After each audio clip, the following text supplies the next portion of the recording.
Olá, está começando o Segurança em Foco, o programa da TV Mar, canal 25 da NET, que analisa a segurança pública e privada de Alagoas, do Brasil e do mundo.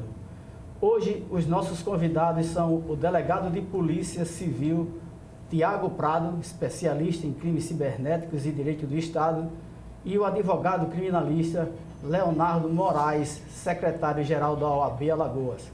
Com eles, iremos discutir a lei de abuso de autoridade, bastante discutida, e o recente tema, bastante atual, que é a movimentação, compartilhamento de movimentações financeiras entre os órgãos da Receita Federal, os órgãos de inteligência financeira, com os órgãos de persecução penal. Eles já estão aqui no estúdio e você não saia daí, porque o Segurança em Foco já está no ar.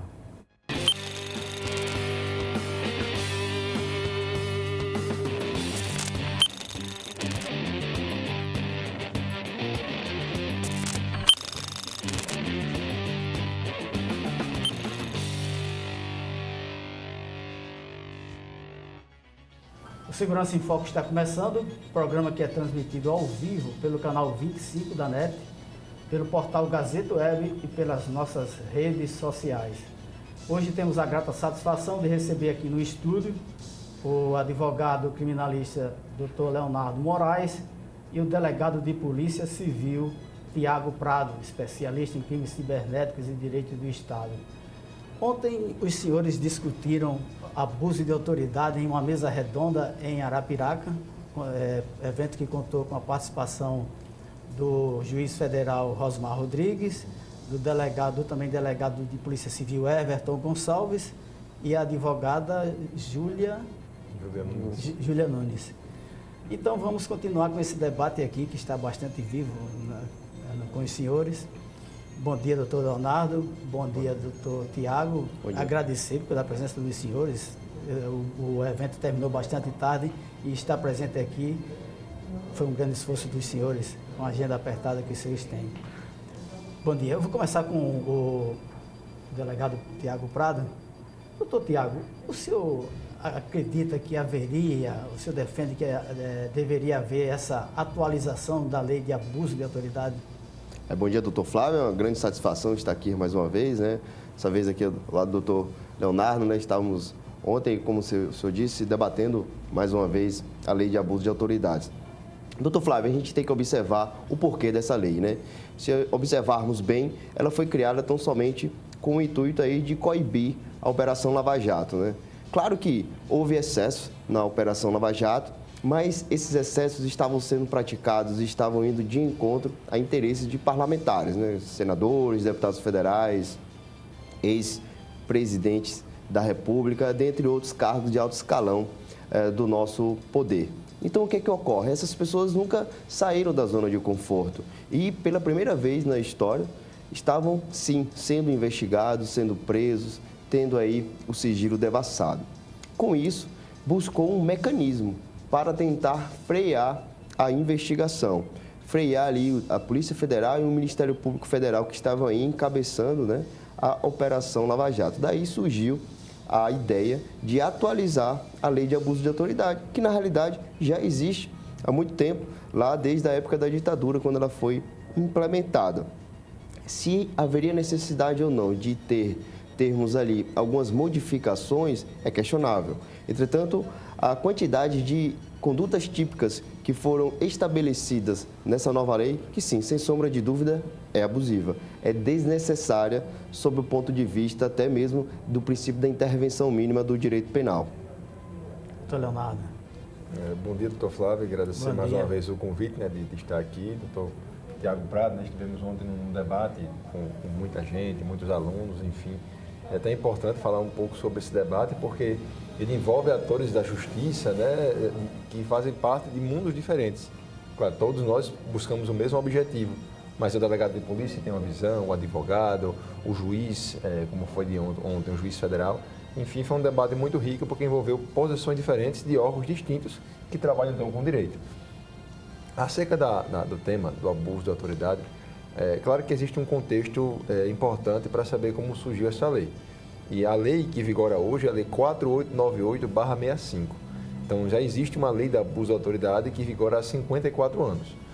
Com o tempo, né, com o passar do tempo, você percebeu que a punição que a lei estabelecia era completamente insuficiente. Para que todos tomem conhecimento, a lei que vigora hoje, ela traz uma pena para quem, exercendo o seu poder, venha se exceder dolosamente, uma pena que vai de 10 dias até 6 meses. Quer dizer, é uma pena muito pequena para a gravidade do fato, né? Levando-se em conta de que a autoridade age nos limites que a lei estabelece e cometeria o crime quando intencionalmente ultrapassasse esses limites. E havia uma necessidade, sim, e é um ponto de discordância, né, com o delegado Tiago Prado, de surgir uma nova lei. Toda atividade que é realizada pelo agente público ela é baseada naquilo que estabelece a própria legislação, né? A lei é o fim e também é o limite do agente público, de modo que vários excessos vinham sendo praticados, né, e que eram veiculados pela imprensa, tanto em operações de grande repercussão, como a Lava Jato, como pequenas operações que acontecem em todo o Brasil. Então, esses excessos deveriam sim ser coibidos, de modo que a lei ela não pune a autoridade, mas sim pune o abuso. De modo que, se por acaso a autoridade agir nos estritos limites que a própria lei estabelece, jamais haveria nenhum tipo de punição. Então, eu entendo ser uma lei necessária, os esforços foram realizados, e repito, a lei já existe há 54 anos, mas esforços foram feitos para que eventuais abusos não fossem praticados, mesmo que com o objetivo, ou com bons propósitos, ou então com o objetivo de combater a corrupção, mas os abusos deveriam sim ser coibidos. Então a lei ela veio não para punir a autoridade, mas sim o abuso e frear para que finalmente qualquer atividade do agente público seja feita nos limites que a lei estabelece.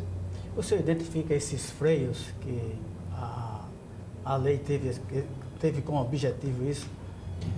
Então, doutor Flávio, a gente tem que encarar que esses freios não escapam da esfera do abuso, né? A gente não pode imaginar que a nova lei do abuso de autoridade veio com o intuito de fazer cessar a investigação, fazer parar, brecar o trabalho investigativo. Porque frear é parar. Exato. É desacelerar até o momento em que vai parar, vai brecar de fato. A gente não pode imaginar com essa... Não podemos ter essa visão, né? A gente tem que ter a ideia de que somente os abusos, somente os excessos, esses sim, que devem ser extirpados da conduta investigativa e pós-investigação, para que a gente possa continuar a fazer trabalhos, né, tanto a Polícia Judiciária como o Ministério Público Federal, uma vez que muitos tipos penais diz respeito, sim, à atividade investigativa, para que o criminoso não fique salvaguardado sob o manto aí dessa proteção de lei de abuso de autoridade, né? Só para citar aqui como exemplo, um dos tipos penais, ele proíbe a exibição vexatória de um preso. Ora, para que exibir de forma constrangedora um indivíduo? De fato é desnecessário. Em que isso prejudica o trabalho investigativo? Em absolutamente nada, né? Tudo bem, agora está sendo criminalizado. Antes era apenas violações sob o prisma, até mesmo poderia incorrer o autor de uma conduta como essa em abuso de autoridade, em lei de improbidade administrativa, poderia inclusive perder o seu cargo. Daí defendo a desnecessidade da lei de abuso de autoridade. Mas bem, resolveu... Atingindo ao princípio da impessoalidade? Sim, exatamente, né? Todo ato de improbidade que contrarie princípios da administração pública podem resultar ainda na perda do cargo do servidor público. Então já havia, né, legislação própria para isso, inclusive para aplicar a pena mais grave, que seria a perda do cargo público para aquele que não deve ou não sabe se comportar com esse poder-dever que é aí o representante do Estado. Mas bem, o que é que prejudica isso em investigação?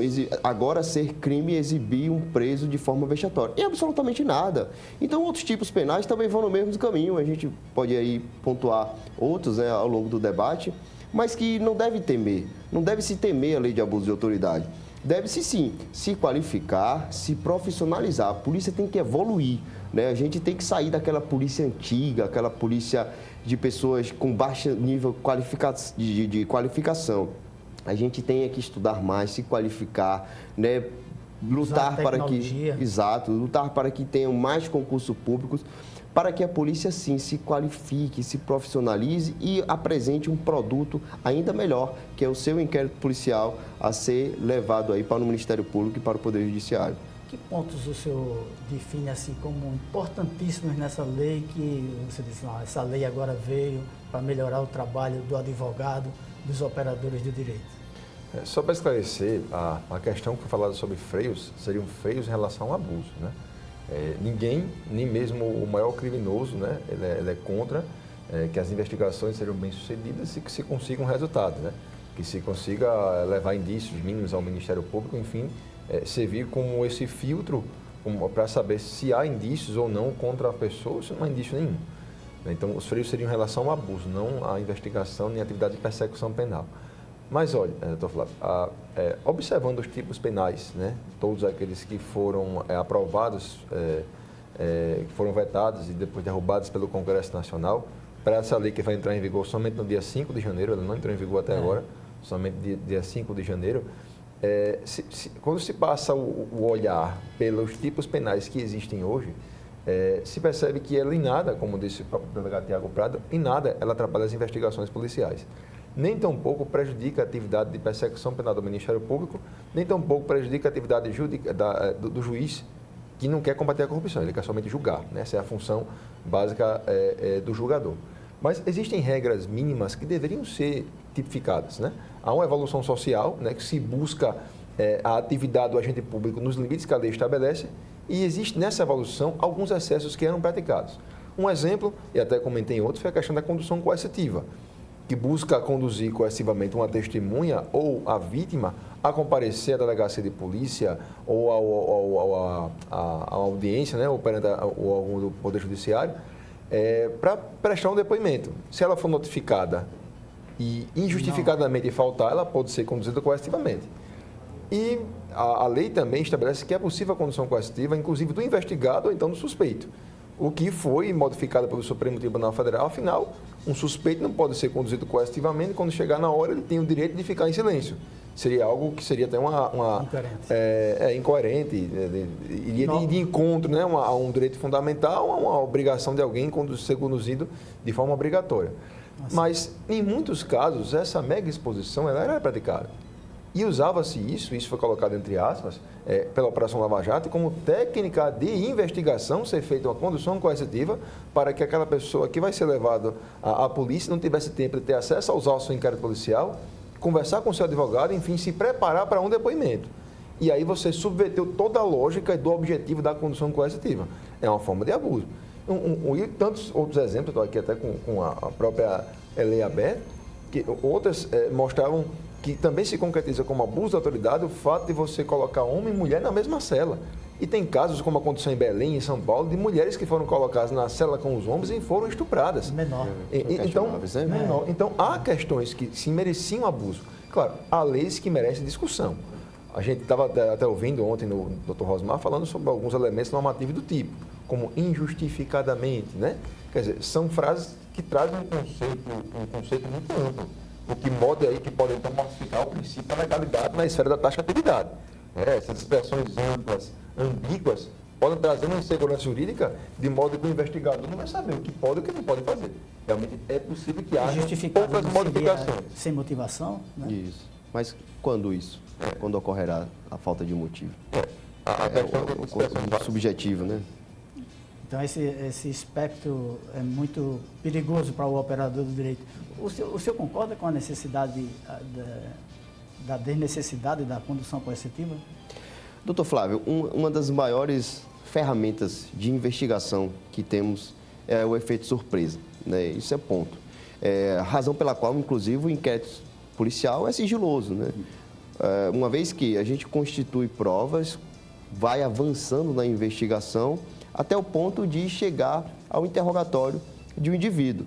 E aí sim, quando ele for ser interrogado, que tenha acesso aos autos, e aí a gente já tenha as provas pré-constituídas e tenha em nosso favor o elemento surpresa.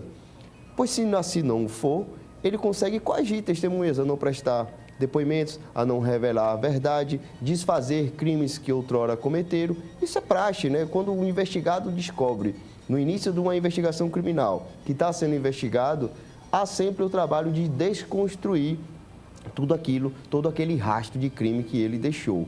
Então, o efeito surpresa é muito positivo, muito salutar para a investigação. Foi com base nisso que se decretou essas conduções coercitivas ao longo do curso da Lava Jato, né? Mas, claro, de acordo com o Código de Processo Penal, a condução coercitiva ainda continua em vigor, somente agora para vítimas e testemunhas que descumprirem a intimação feita pela autoridade policial ou pela autoridade judiciária.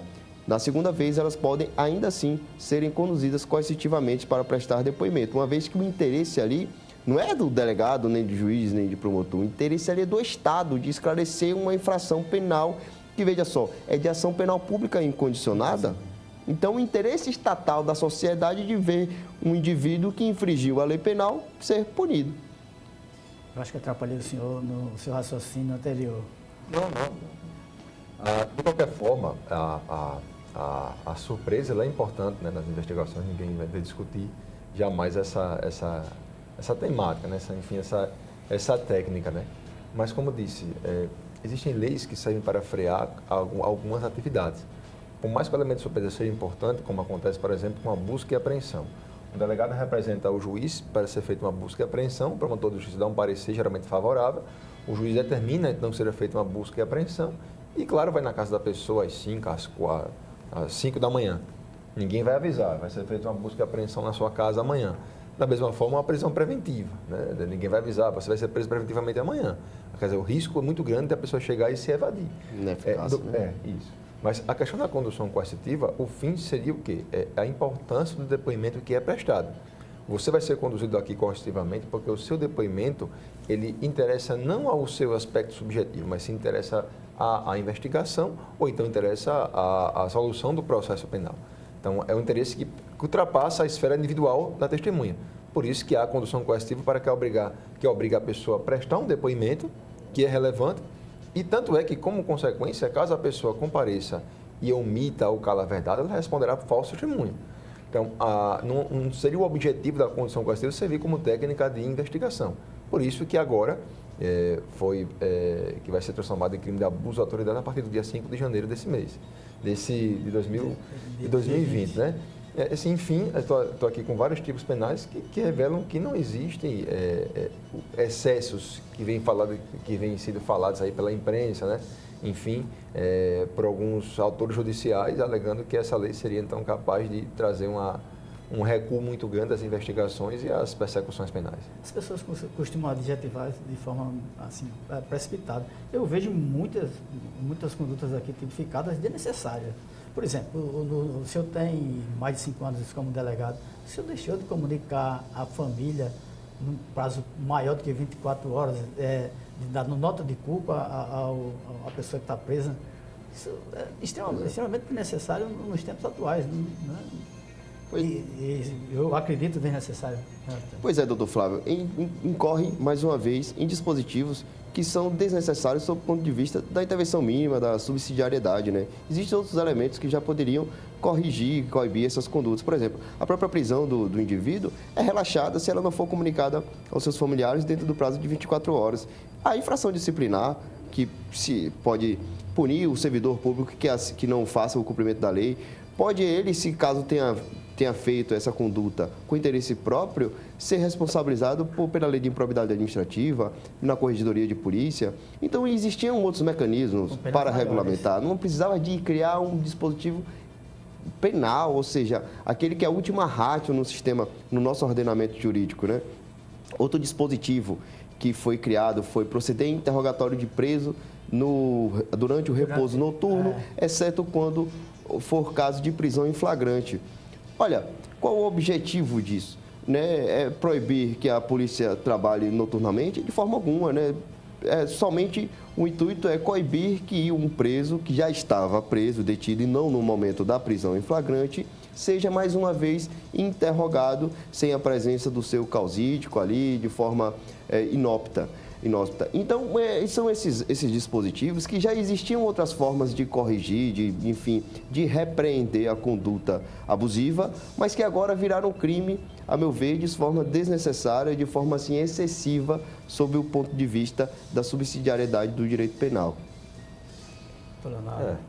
Assim, alguns exemplos para a gente fazer uma análise para saber se a lei era ou não necessária. Claro que há uma discussão sobre, não que o agente que age em abuso merece uma punição. Isso aqui a gente temos claro, de forma unânime, né? A questão é que essa punição seria administrativa ou se não seria uma punição em âmbito penal. Né? E aí, todas as comissões nacionais que atuaram nessa temática já tiveram a seguinte constatação de que a punição criminal ela seria agora necessária, uma vez que as outras punições sequer eram aplicadas. Né? Sequer haveria, muitas vezes, instauração de procedimentos e as punições seriam, quando aconteciam, muito ínfimas, levando-se em conta a gravidade do fato.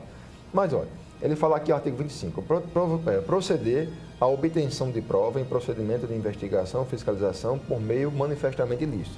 Seria a produção de uma prova ilícita, né? Você administrar a democracia de direito, você vem a trazer uma prova ilícita, é um absurdo, é um flagrante abuso de autoridade, porque, como eu disse, há um limite para que o Estado venha, então, a praticar, né? A praticar seus atos.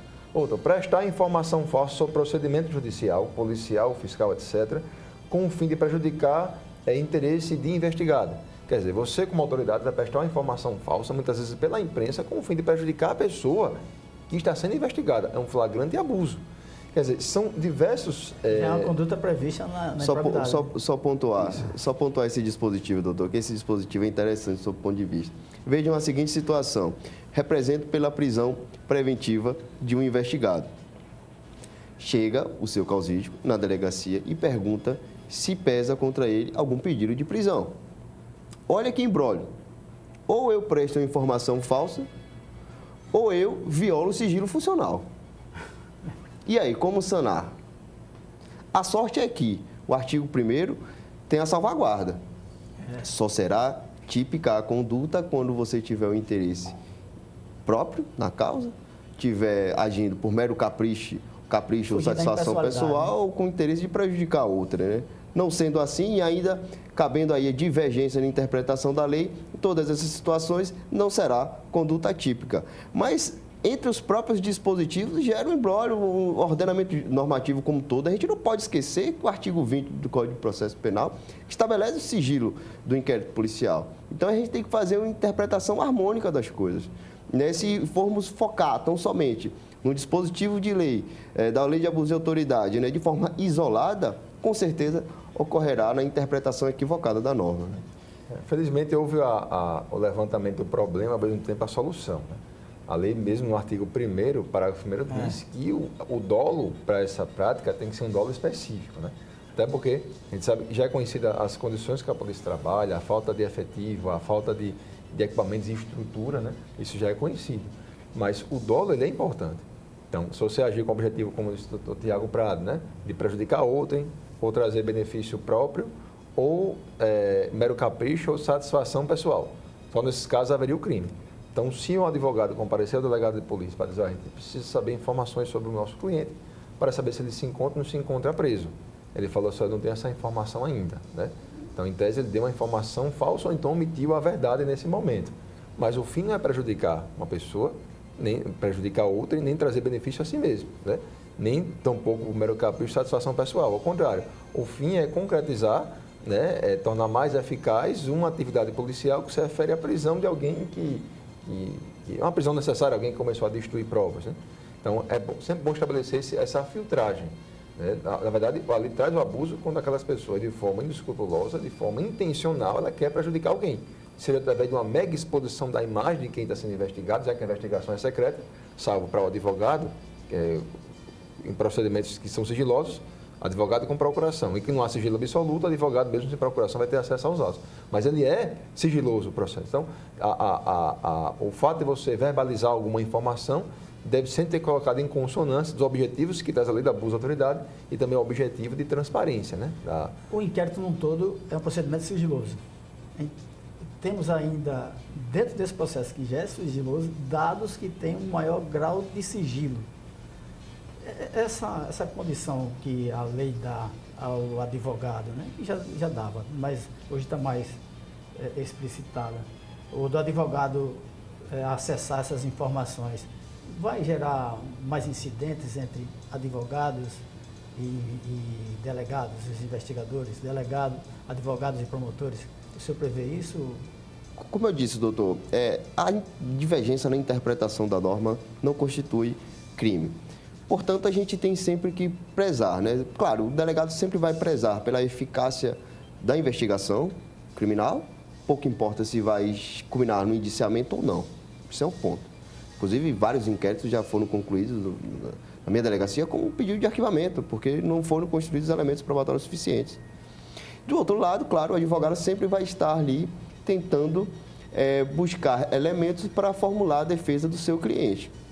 Só que o que temos que observar é que o inquérito serve, não é como um instrumento de defesa principalmente, é como um instrumento de investigação, de coleta de informações, para ver se aquele indivíduo cometeu um fato típico ou não. Ao final, isso irá para o Ministério Público, irá para o Poder Judiciário, que aí sim será feita uma análise de justa causa para decretar uma prisão preventiva ou então para iniciar uma ação penal. Então, há um controle posterior de legalidade daquele inquérito policial.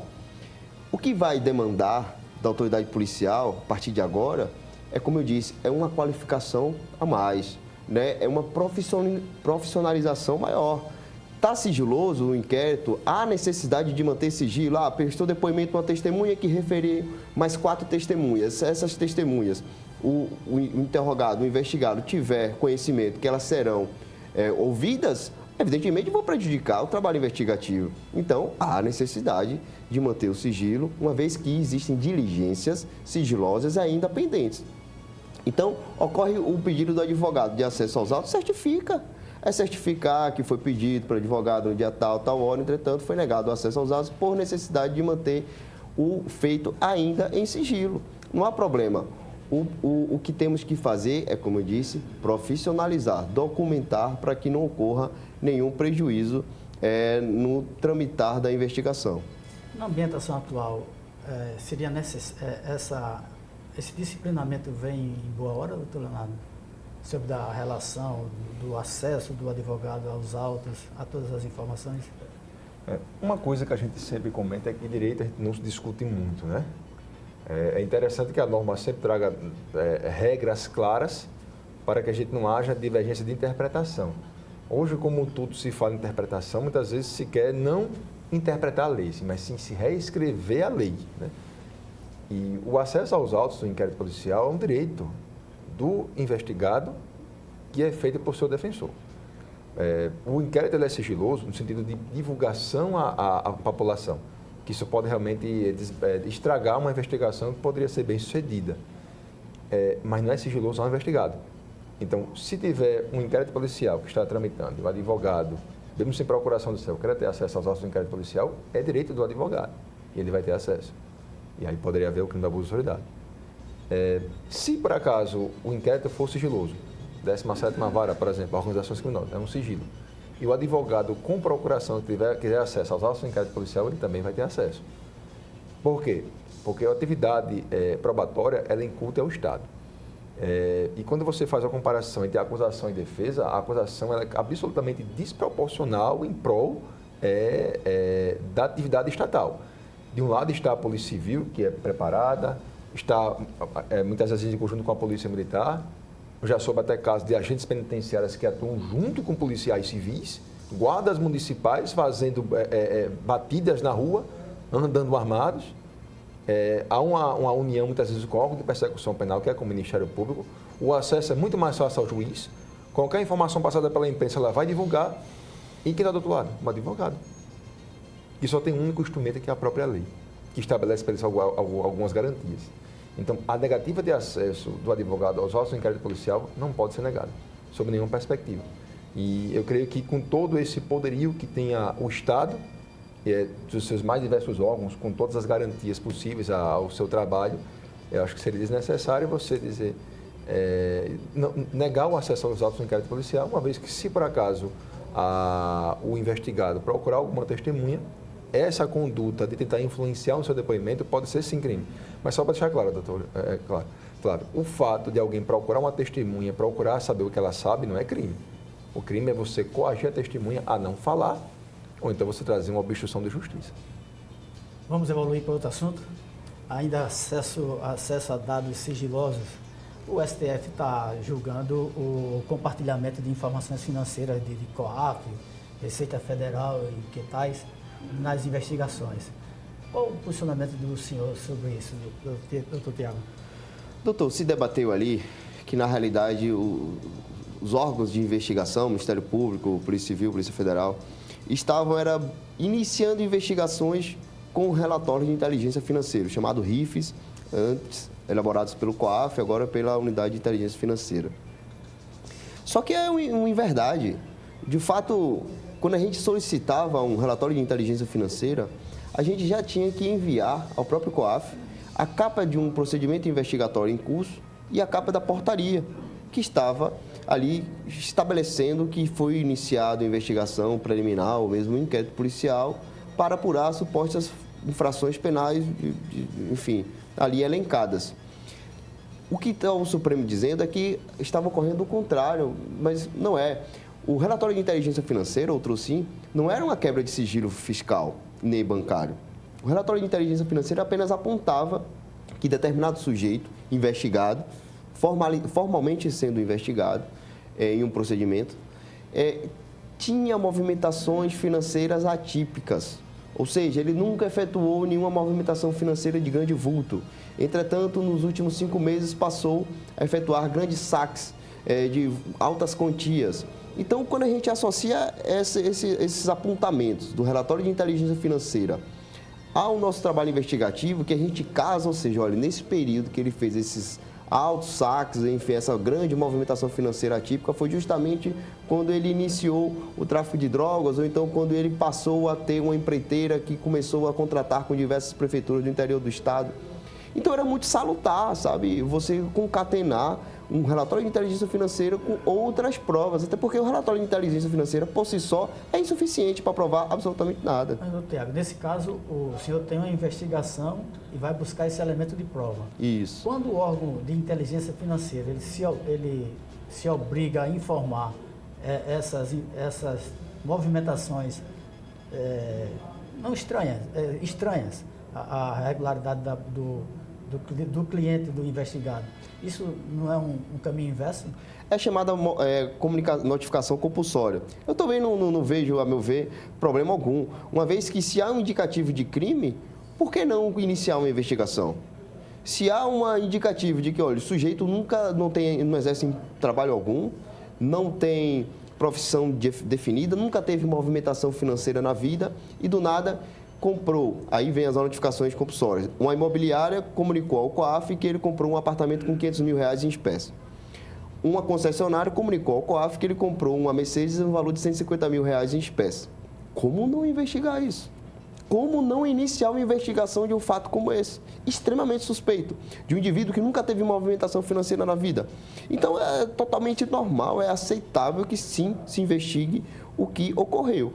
Ele vai ser condenado, vai ser indiciado, vai ser preso de forma imediata? Claro que não. A movimentação, ela gera uma motivação para o relatório de inteligência financeira? Isso, exatamente. A gente não tem acesso ao extrato bancário desse indivíduo, por exemplo. Jamais. Só se pedir a quebra de sigilo bancário, fundamentado não somente no relatório de inteligência financeira, que o juiz nenhum daria, nem o Ministério Público algum estaria de acordo. Tem que concatenar um relatório de inteligência financeira com outros elementos probatórios, né, que aí depende do trabalho de inteligência e de investigação da Polícia Judiciária. Doutor Leonardo. A lei sobre lavagem de dinheiro, né, que é uma lei que já surgiu há algum tempo, ela foi modificada agora em 2012, né? As informações sobre as movimentações financeiras eram passadas inteiramente pelos órgãos públicos, seria pela Receita Federal, que também já teve uma discussão anterior, né? Seria pelo Banco Central, né? E essa modificação do COAF para a Unidade de Inteligência Financeira ela acontece justamente para adequar essa informação passada pelo Banco Central. Isso, né? Isso agora. Está no Banco Central agora, né? E só que as autoridades públicas sempre forneciam essas informações quando tinham conhecimento, né? Seria o Banco Central, seria, então, enfim, a Receita Federal também envolver essas informações quando havia movimentações atípicas. Mas você percebeu que essas informações passadas somente pelos órgãos públicos seria insuficiente. É interessante que essa rede de informações ela fosse ampliada também para a iniciativa privada. Um exemplo, uma loja de veículos, né? Uma Mercedes, por exemplo, ela tem vários clientes. E, eventualmente, alguém pode chegar lá e comprar um carro. Tem um carro da Mercedes que é gigante lá, que eu vi até na esquina, na praia. Disseram que o carro custa mais de 500 mil reais. Então, alguém compra um carro naquele valor. Né? É isso. Então, acende um alerta. Como é que essa informação vai chegar, então, aos órgãos públicos, já que a compra foi feita entre particulares? E aí, então, houve essa ampliação dessa rede, né, de informações chamada gatekeepers ou torres de vigia, fazendo alusão àqueles castelos, né, que sempre havia uma torre e qualquer movimentação de longe, quem estava na torre avisava, então, quem estava lá embaixo, qualquer aproximação que acontecia. Ou seja, gatekeepers. Isso. E nessa informação, ela ampliou que as informações são passadas pelos órgãos públicos e também pela iniciativa privada, como acontece com as empresas imobiliárias e assim por diante. Então, essa ampliação começou a acontecer. E essas informações que são filtradas, elas formam um relatório, que é esse RF, né? Relatório de Inteligência Financeira, que traz dados sensíveis à vida de várias pessoas. Então, a discussão ela acontece como? Não seria a mera informação que é passada pelos órgãos ao COAF, que filtra as informações e passa, por exemplo, para o Ministério Público ou pela Polícia Judiciária. A questão é que a qualidade da informação não é somente a informação acerca de uma movimentação financeira, mas há quase, naquela situação, uma violação à intimidade da pessoa diante do número de informações que eram realizadas.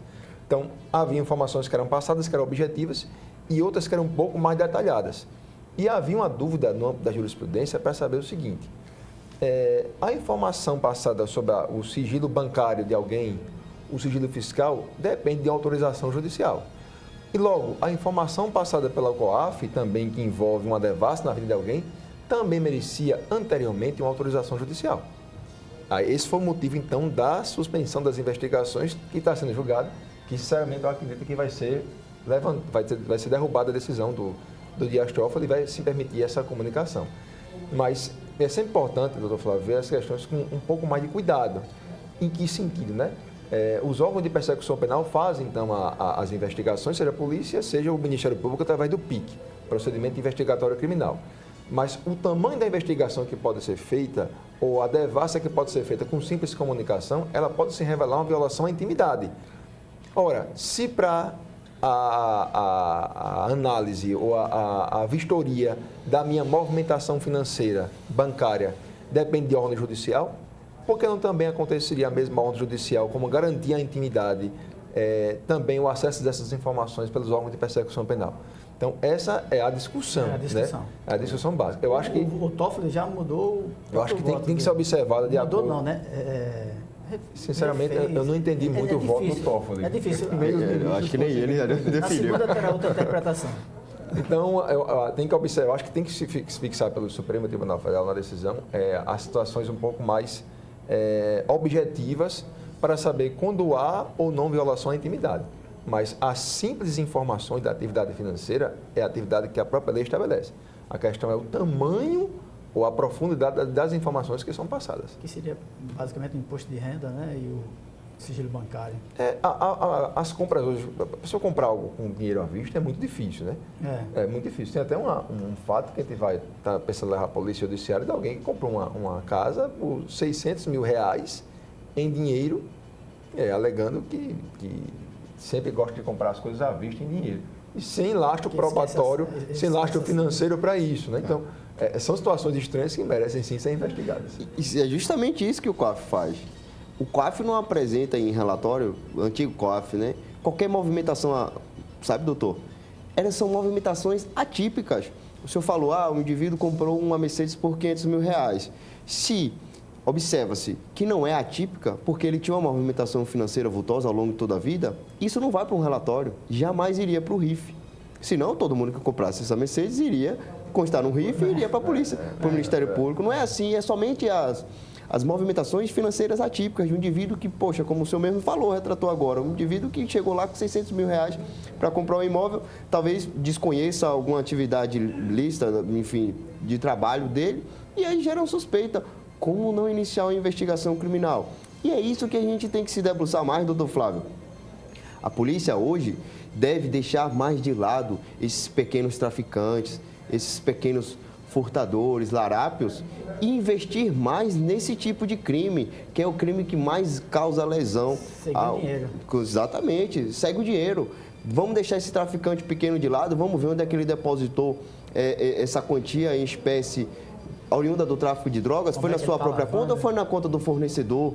Esse fornecedor tem relação com algum outro agente maior que vai desaguar essa grana numa conta ainda maior, com muitas pessoas envolvidas? Aí você consegue construir uma rede grande de uma organização criminosa. Isso é muito mais salutar. A gente depende, para que se proceda a uma investigação desse nível, de um relatório de inteligência financeira. Por que não? Por que querer esse relatório sem o crivo ou sem a autorização judicial? Termo de celeridade, então somente isso. Até porque, no final das contas, tudo vai para o Poder Judiciário. Né? São movimentações atípicas, suspeitas, que serão informadas para serem investigadas, trabalhadas, reunidas com outros elementos probatórios para ser apresentado ao Poder Judiciário. E aí sim decidir, olha, aqui tem elementos de crime ou não, merece uma cautelar ou não. Então, somente isso. O senhor, a gente está falando aqui de sigilo de dados, né? Como o senhor é especialista na área, e vamos aproveitar esse momento para perguntar ao senhor, o senhor não acha que o grande desafio de hoje é você ter o sigilo das suas informações, o sigilo dos seus dados, o direito à sua privacidade?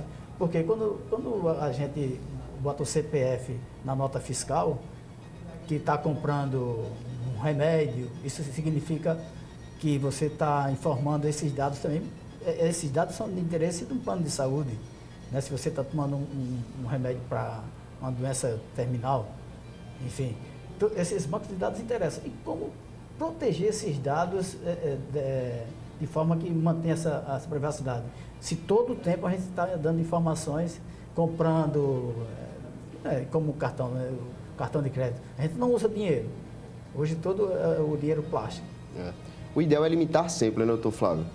Limitar, sobretudo, no ambiente virtual. Muitas pessoas acabam que exploram e estabelecem muitas informações pessoais ali em qualquer site ainda não confiável, cadastros completos. E o que acontece? Muitas vezes ocorre o vazamento dessas informações, seja por ataque hackers ou apenas por vulnerabilidade desses próprios sites. E aí acaba resultando em prejuízos posteriores, né? Acabam se criando cartões de crédito em nome dessas pessoas que têm dados vazados, criam financiamento de veículos e aí sim essas pessoas vêm a ter prejuízos. Então a limitação de informações, sobretudo no ambiente virtual, deve ser a maior possível para não ser vítima de crimes de estelionato ou de qualquer tipo de fraude posterior. Sempre essa dicotomia, né, entre publicidade e privacidade.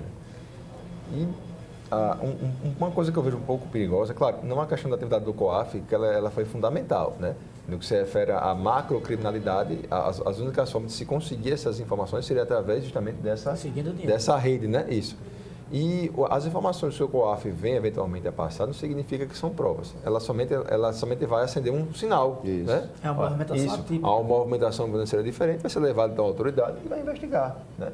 Há casos sequer que se investiga, porque percebe que há uma movimentação financeira compatível com a renda da pessoa, com a movimentação que ele traçava já há algum tempo. Mas há uma dúvida acerca do que pode ser publicizado, né? Do que se refere à esfera de intimidade. E também daquilo que a polícia pode investigar sem autorização judicial, daquilo que pode ser investigado sem essa mesma autorização. A discussão que envolve agora o COAF, imagine, existe a informação que é passada, que é enviada para o Ministério Público, ele quer ter acesso àquelas informações, está na dúvida. Isso aqui diz respeito ou não à esfera privada. Ele requerer uma ordem judicial para ter acesso ao material, ele não vai perder tanto tempo assim. A questão é o seguinte, que hoje é que se for concretizado pelo Supremo Tribunal Federal que as informações mereciam autorização judicial, as investigações todas que foram baseadas sem ordem judicial podem ser anuladas. Inclusive, a prova sendo declarada como ilícitas, processos criminais que estão em andamento também podem ser anulados até que haja aquele momento. E se a prova é ilícita, naquele momento, toda a prova que decorre daquela prova ilícita também será ilícita. Então, é uma decisão difícil. O Supremo ele se encontra hoje julgando casos que são muito complexos, né? Claro, muitas vezes, voltando àquela temática inicial, que tem a ver muitas vezes com alguns excessos. A Secretaria faltou até um pouco de cuidado, eu não falo em relação ao propósito, mas um cuidado em relação ao que se pode não se pode investigar. Mas é uma decisão difícil que, a meu ver, ela vai ser, então, modificada.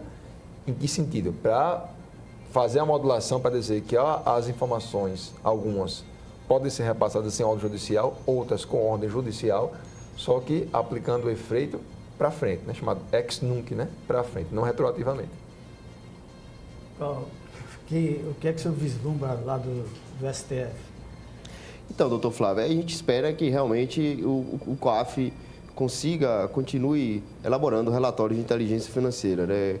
É muito difícil a gente conseguir fazer grandes trabalhos sem seguir o dinheiro, sem seguir o rastro do capital envolvido ali naquelas grandes organizações criminosas, né?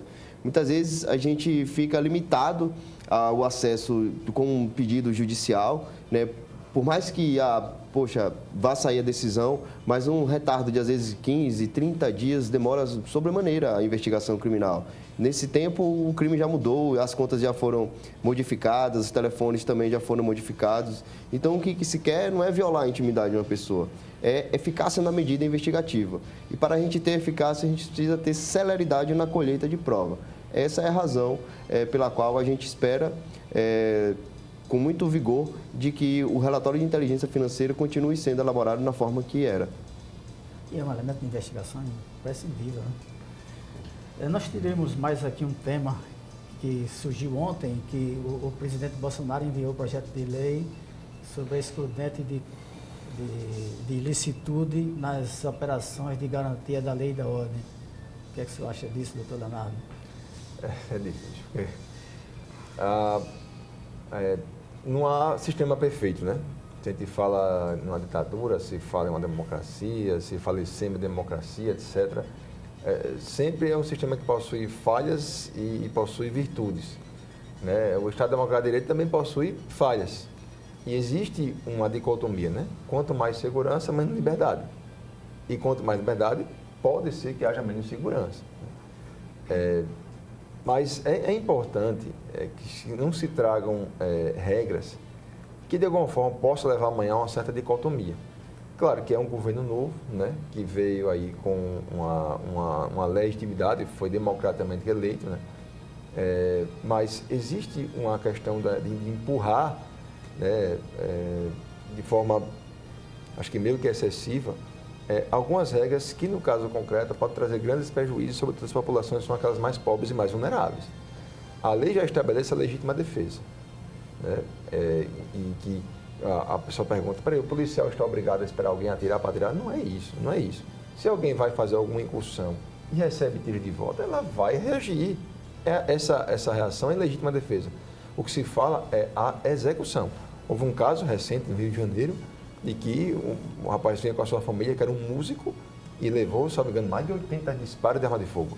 Não há necessidade nenhuma, né, de fuzil, o carro atravessa o carro, né? Quer dizer, é um poder muito grande. Então, justamente essa falta de limites é que pode levar amanhã a absolvições injustas ou até execuções de pessoas. Eu acho que é uma regra completamente desnecessária. Ao contrário, ela é capaz hoje na sociedade de nos dividir ainda mais, né? É uma regra que é polêmica e, incrivelmente, sem a participação da comunidade jurídica, né? Existem algumas pessoas que pensam nisso, tentam implementar essas regras, mas não são ouvidos, por exemplo, o delegado de polícia, não é ouvido o magistrado, não é ouvido a academia, que sempre fez parte das discussões que se referem ao direito penal, ao processo penal, enfim, à democracia, como forma de se colocar e concretizar um projeto de governo ou uma ideologia. Eu acho isso muito perigoso. Doutor Tiago. Doutor Flávio, eu acredito que o intuito da norma é tirar um pouco o peso das costas do policial que está ali na ponta, enfrentando a criminalidade extremamente violenta, sobretudo nos estados como o Rio de Janeiro, né, em que bandidos estão muito fortemente armados, que, na realidade, são também, os policiais, vítimas de um sistema, né? Se a gente observar, é mais uma norma para tentar corrigir aí o problema de segurança pública, quando, na realidade, o Brasil continua insistindo em não combater a causa, que é a educação. Mais de 80% a 90% dos crimes praticados no nosso país são decorrentes dessa cultura insana do Brasil em não investir em educação, não investir na base. A gente está com um ciclo vicioso de muito tempo e aí a segurança pública só foi se prejudicando nesse tempo, né? Enfim, ao longo da nossa história. A criminalidade no Rio de Janeiro, observe-se, mesmo com várias legislações que vieram de lá para cá, ao exemplo do Estatuto de Desarmamento, não conseguiram coibir o uso de arma de fogo, o tráfico de armas aqui no nosso país, de drogas, etc. Então, não é norma que vai resolver o nosso problema. É mais uma que, infelizmente, também não continuará resolvendo. Acredito que o Congresso deve modular, justamente para não permitir aí um cheque em branco ao policial, né? Não há como concordar com ações como essa, como o doutor Leonardo falou, de policiais estarem executando pessoas em via pública, né? Em favelas do Rio de Janeiro ou em grotas de Maceió, tem pessoas envolvidas em crimes, mas a grande maioria são pessoas do bem, né? O que não pode, exato. O que não pode é ter todo o peso desse sistema nas costas do policial quando ele, enfim, está ali, de certa forma, tirando a vida de um criminoso numa cena extremamente perigosa, extremamente complicada. Então, eu acho que a norma vem com esse intuito de tirar esse peso das costas dos policiais. Operador policial. Isso. Agradeço a presença dos senhores, é uma honra tê-los aqui. Muito obrigado. O Segurança em Foco está terminando, o programa que será reapresentado em horários alternativos aqui mesmo na TV Mar, canal 25, e pelas nossas redes sociais, principalmente no YouTube, mais à tarde, este programa já estará disponível. Obrigado a todos e até a próxima semana.